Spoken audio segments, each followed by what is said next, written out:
An on-your-side investigation now revealing a chilling Election Day loophole that could put your children in real danger. It allows sex offenders convicted of molesting children to enter schools to vote. Now, News 5's Megan Hickey dug through hundreds of voter registrations to find out if it's happening in your neighborhood.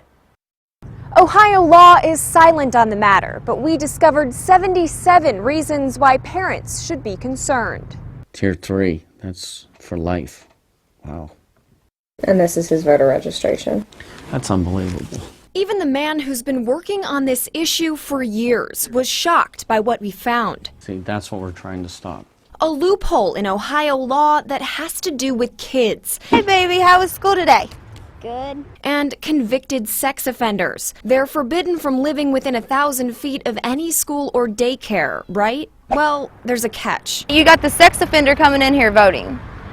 It's not safe at all. They can't live near the school, but they can walk in, and they're even assigned to vote there. We showed this Cleveland mom the rap sheet of one such offender, a Tier 3 sex offender convicted of gross sexual imposition against a 6-year-old girl, and his voter registration at her daughter's school. That's putting more than just kids in danger. Even with many schools closed on Election Day, we found no shortage of kids playing on school property after hours. So how is all of this even possible? Ohio is one of just a handful of states that allows convicted felons to vote.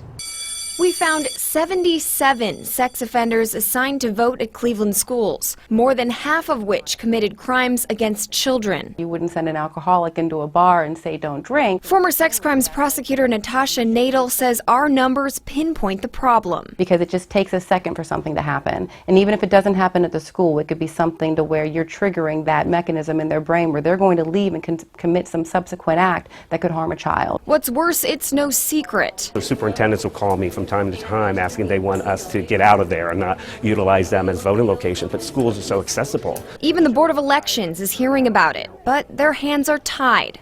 Then what's the remedy?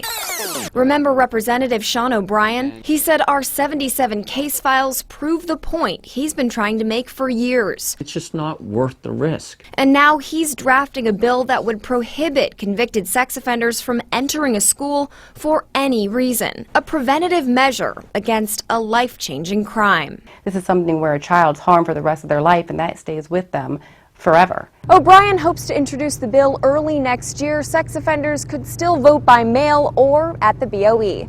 In Cleveland, Megan Hickey, News 5.